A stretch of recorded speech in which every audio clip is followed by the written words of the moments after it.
Here's the title of my talk today. How are your vital signs? You know, for the last 3 months, October, November, December, January, 4 months, 5 months almost, I've had to deal a lot with my vital signs. Have you ever been in the hospital and those numbers are next to you and sometimes you're not even sure what they are and you're just watching them go wherever they go? I remember one time, it was like 3 a.m. and I happened to be awake and I saw this number and I was like, that seems abnormally low. As this nurse comes rushing into the room, she goes, hi, everything's fine. I was like, uh-huh. And Kevin was like now waking up because he was laying next to me in the little couchy thing. And my vital signs had dropped to like, what did she say? She was very funny because they started to go up when she came in and I realized that they had dropped really low. And she said, wow, if they go any lower, you're done. And I was like, it's 3 a.m. That's not a funny thing to say to me. But it was really interesting. So they had really dropped low. Part of it was because they thought I needed this medication. They didn't. Everything got taken away, and then it went back to normal. But there was a moment when I was like, wow, so there is a vitality that moves through us that is used to, that knows what level it operates best on. Just think about that. Your body knows where those vital signs need to be. And for most of your life, for the most time, they just go there. They just stay there. And as far as your blood pressure is concerned, it's really fascinating because your blood pressure during the day goes all over the place. I mean, you can get really crazy if you try taking your blood pressure all the time because you're like, well, it's really high now. It's like, oh no, that's right. I just ran around the block. Of course it's high. I mean, that's how this works. And it just knows what to do. And here's an interesting thing. When you're at the gym, how many of you go to the gym? Okay, more of you need to. How many of you, so when you go to the gym, after your workout, your blood pressure drops because your body has been exerting and your blood pressure is like, let's calm it down here. Calm it down. Calmate reina. Do you know what that means in Spanish? Calm down, queen. We use that a lot in Guatemala. So how are your vital signs? So that's your body.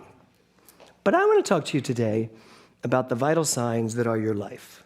We talk about the table, right? Health, wealth, creative expression, relationships.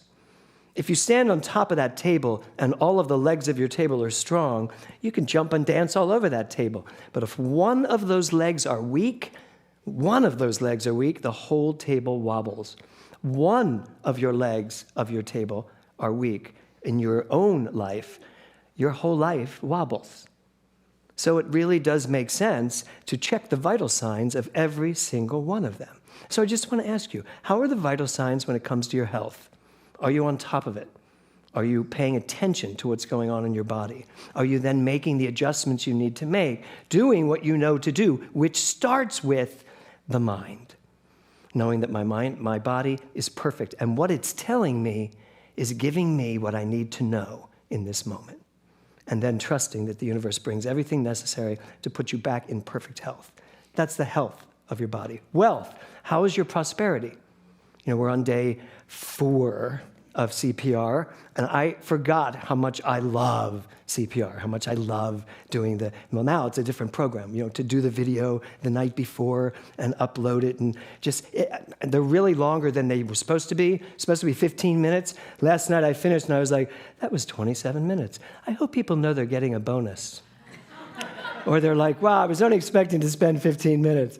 But it's just so exciting to me to talk about prosperity that way, to get the spiritual background on what prosperity really is. So that strengthens that leg. And then there's creative expression. And this is a big question to you all. Are you tapping into the vitality of your creative expression?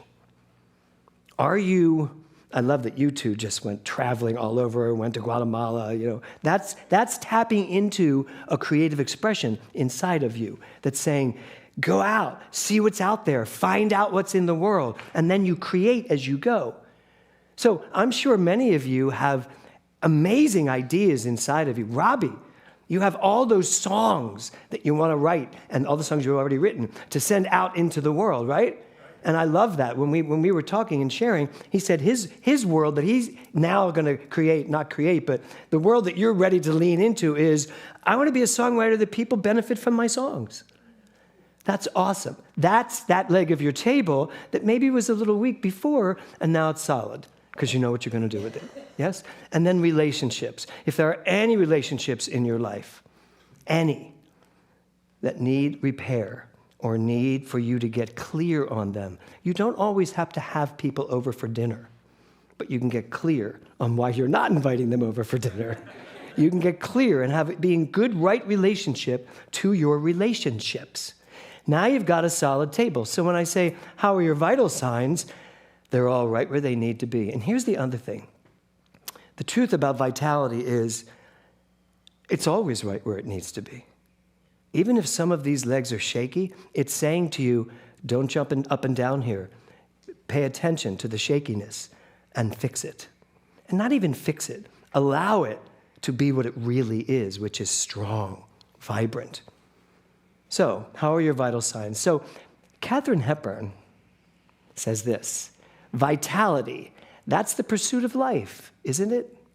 So my question to you today is, what are you pursuing? We're going to have a month of vitality.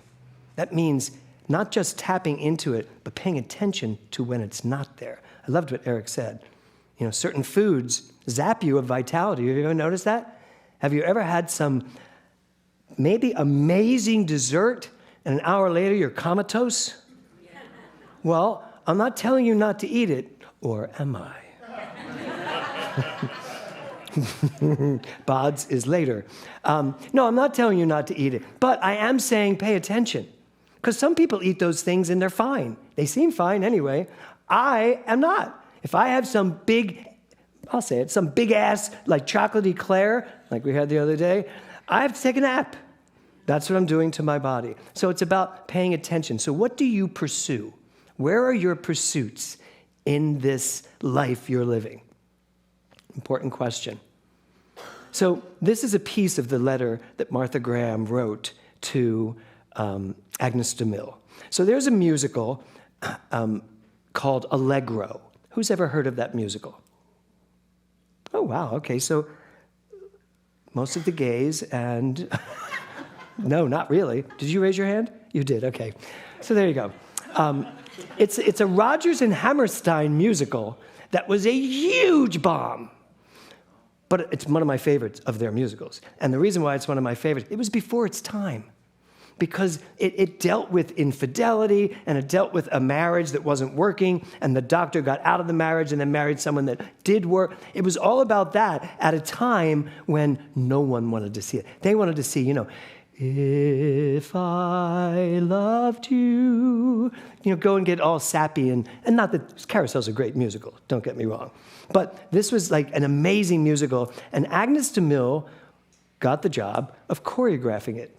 And the song Allegro, that the title was based on, has lyrics like, May's in love with Bob's husband, Bob's in love with Jim, Jim's in love with Jack's wife, and it just goes on like that. A little bit before its time in the 1950s. And the critics slayed her. And she did choreography that was fitting to those lyrics. It was really audacious and sexy, and it was really amazing. But it was before its time. So all of the critics literally slammed the show and really slammed her. So Martha Graham writes her this: there is a vitality, a life force, an energy, a quickening that is translated through you into action. And because there is only one of you in all time, this expression is unique. Later on in her letter to Agnes de Mille, she says, if you do not act on what is coming through you. Now, what she says is, it will die and never be seen. So she's saying to her, if you do not do what is yours to do, forget about what they tell you. Do what is yours to do. It will die and never be seen. Elizabeth Gilbert, many years later, says, if you do not do what is yours to do, Michelle will do it instead. I mean, that's really what she's saying, because ideas are living things. There is a vitality of creativity in the universe. It's everywhere present, and it's right there. You know, don't you get those ideas, those sparks? It's like, oh my God, I could do this. And then what do you do with it usually? It goes away because you got something else to do, right? So what Martha Graham was saying, Agnes, keep going. Aggie, keep going. And of course, Agnes DeMille did and became one of the greatest choreographers of certainly my lifetime. And I did get to work with her and do a workshop with her, and it was just amazing, amazing. So, Shakti Gawain says, as we begin to love and appreciate ourselves as we are, our channels open and we access the infinite vitality of life force. The most surefire way for you to disengage from your vitality or to shut it down or to not allow it to really move through you is your own assessment of yourself. Who you are, who you know yourself to be, sets the stage for how much you allow, how much you let out. We access the infinite vitality of life force as we begin to appreciate ourselves. So I want you to ask yourself that question today. What do I think of myself? Am I equal to allowing this entire rush of life force, energy, creativity, success, prosperity, health, love, all of it? If I am not opening the floodgates and letting it just fill me up, the question has to be, why not? What is it? What is it that stops me from claiming what is mine? As Ernest Holmes says, you want what is yours, you must take it. And he says the taking is mental. The taking is a consciousness adjustment, knowing that you have a right to all the vitality of the universe. It's right here. It's the same for me as it is for John, as it is for Stan. We all have the equal access to 100% of it at all times. So why don't we take it? Well, I think one of the big ones is because we don't know ourselves as the truth of who we are. Leonardo da Vinci said, iron rusts from disuse, water loses its purity from stagnation. Even so does inaction sap the vitality of the mind. So, how active are you in the pursuit of your own dreams? I guess I could even say, do you know what those dreams are? Are you aware of those dreams? You know, as a theater director, I see people come along, and I kind of know when someone has the absolute belief in themselves and a talent that's unstoppable. And I remember when I first met Catherine McPhee, I was like, this woman's going somewhere. She is going somewhere. And her singing was great, but her acting was great too. And I just knew she was going to go somewhere. There was another guy in my theater company who people used to make fun of him, and they had little nicknames for him because he had these quirks. But I would sit in the house and go, they're going to make him a star. And they did. I'm not going to tell you his name. I was just going to tell you his name. I'm not going to tell you his name. But I knew it. I just knew it. Because there are people that come along and you look at them and you go, you know who you are. So you're going to actually access this vitality, this creativity. You're going to use it, and it's going to be unstoppable. So if you're sitting here today and you're saying to yourself, okay, so what's stopping me? The only answer to that is, thank you, is you are stopping you. So Susan Sontag said, attention is vitality. It connects you with others. It makes you eager. Stay eager. So Emily, how eager are you for this career you want? Very. Say it loud. Very. You are. I am. I know you are. Yeah. So what are you doing about it? Lots of things. I know you are. I'm not really putting you on the spot because I know you and I know what you're doing. You have you're one of those people that I heard sing and said, she's got this. Right? And I now watch you getting out in the world and saying, here's what I got. Here's what I got. So, how eager are you? How eager are you to live the life that you dream of living? Because you know what? Dreams are nice, but unless you realize them, they're just dreams. Dreams realized are amazing. And sometimes not so much. I remember I had a dream to star on Broadway. In case you didn't know, I've done Broadway. I had a dream. I had a dream to star on Broadway. And people don't know that my first Broadway musical, I was not a star of that show. And I had so much fun. It was short-lived, but it was very much fun. A year later, I was starring on Broadway. And it was a dream come true.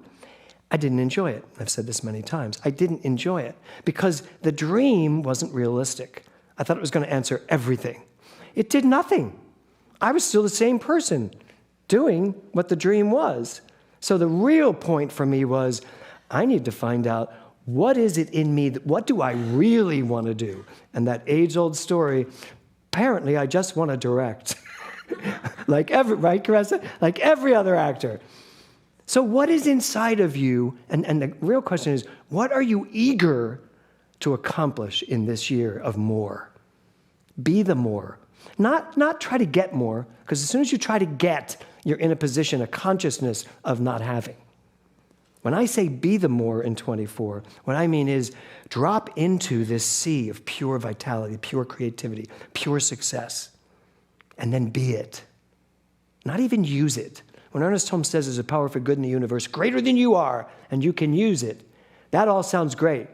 But when you add that little bit at the end, there's a power for good in the universe greater than you think you are, and you can use it because you are it. So be it. That's our job. So how are your vital signs? Check in right now. How's your body feel? Yeah, that was good, Dean.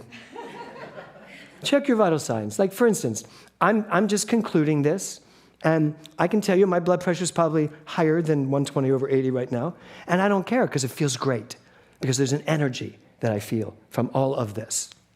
And all I have to do is breathe, and my body will say, okay, adjusting.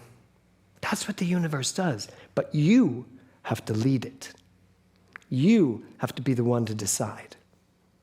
What's it going to be? Are you going to be in charge of your vital signs, or are your vital signs going to be in charge of you? Because trust me, I have learned that lesson. I'm in charge. You are in charge. You are in charge of everything that is in you to do, and it's not there without a purpose. So when you leave here today, have conversations, talk about it, think about it. Take time to ask yourself, okay, this is what I really want. What's holding me back? And you may get some answers, but those answers aren't going to be spiritual truth. They're going to be relative truth. It's not going to be spiritual logic. It's going to be relative logic. Because all of the yeah buts and all of the this can't happen for you, all of that is in this relative world. But in this vital, vibrant, quantum field of pure energy, pure potentiality, where everything is possible, all it needs is for you to say yes. In that place, all you have to do is decide. Decide what you want to do, be eager in its movement, and then watch it unfold. And then you will be the more in 24. Namaste.